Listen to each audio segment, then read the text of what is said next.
Hello guys, welcome to my channel. My name is Julia and I'm an international education counselor and help students from all over the world to apply to foreign education institutions. Today I wanted to explain you about the programs that are not the best to choose for studies in Canada.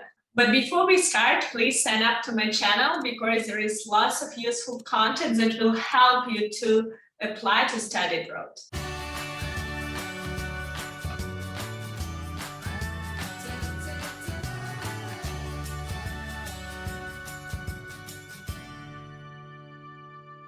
The first study program I wanted to speak about is medicine, because many people want to become doctors because doctors are well respected and they have high salaries. But for Canada, it's not the best program to choose for your studies.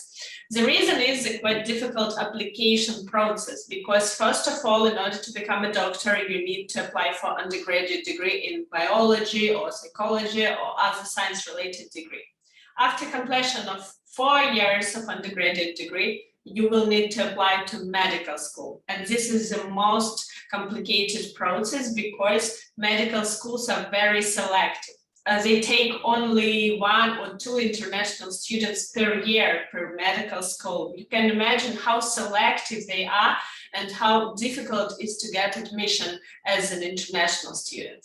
You have another option. You can apply for residence after the completion of your undergraduate degree, but you have to work for at least 2 years in order to apply for residence. So you will not become a doctor so fast. It will take time. In medical school, you have to study 4 years or 6 years. It depends on the major. And the medical school is very, very expensive. It costs around 50 or 60,000 Canadian dollars per year. And there are almost no scholarship to cover these costs. And the fee is very high for both residents and international students. So you see, the process of becoming a medical doctor is quite difficult. So I don't recommend it to international students. The other major that is not the best to choose for Canadian education is psychology. If you want to become a clinical psychologist, you have to study from 6 to 9 years. So you have to get your undergraduate degree first, then to apply to master degree, and then to PhD. Moreover, we have the same problem here because PhD programs mostly accept residents, not international students. So it's quite difficult to get admission to this program for international students. And these programs are very, very selective. I usually recommend, if you decided to choose this way, to apply to the university where you will get your PhD after the undergraduate degree, because the professors will know you already. So please apply to the university that already has this PhD program, because if you have completed your psychology degree somewhere else and then apply to PhD or master program in the other university, it will be more complicated for you because the professors will not know you.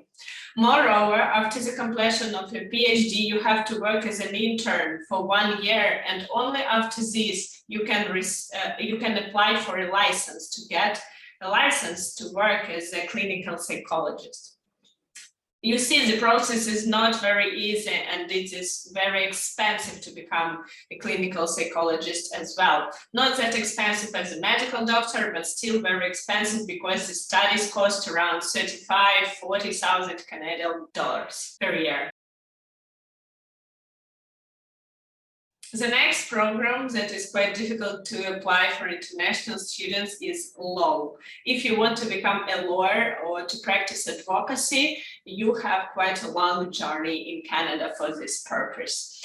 Because you have to complete an undergraduate degree first, and then you have to apply for law school and get there your Juris Doctor degree.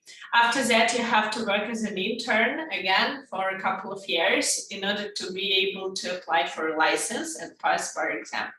Actually, this is very, very difficult process. Again, law schools have restrictions for international students and they don't take so many international students. And it is very expensive. It costs also around 50,000 Canadian dollars per year. That is actually a reason why many Canadians go to study law in the UK, because it's easier to get admission, the education process is different, and they can practice law in Canada because Canadian law system is based on British law. And the last major I wanted to speak about is architecture. This is a highly demanded profession, but it's very difficult for application for international students because, again, architectural schools, they have restrictions for international students, and the higher is the university ranking, the less international students they take. Sometimes it's usually 1, 2, 3 students per year, and you see the competition is very, very high. So you have to have excellent portfolio, because high school students who apply for architectural degrees in Canada, they practice architectural skills, drawing, etc. For a couple of years, and they have excellent portfolios. And you have to have it too if you want to even try to apply for architectural school. Moreover, there are different kinds of universities, but the higher the university ranking is, the more difficult it is to get admission into this university. This is not a surprise. Architectural degree is also very expensive, and you have to study around 6-7 years for master degree, and then you're able to work as an intern for some kind of architectural bureau, and then you need to apply for a license in order to practice architecture in Canada. Well, these 4 programs were the most difficult to apply and study for international students, but there are programs that are very highly demanded in Canada, and international students can easily apply for them. I have already a video about the highly demanded programs. You can watch it and decide what program to study in Canada. Well, I hope you liked this video. Please press like button under it and sign up to my channel. And if you need any help, contact me and write in the comments your questions. I will definitely respond to you. So, see you soon.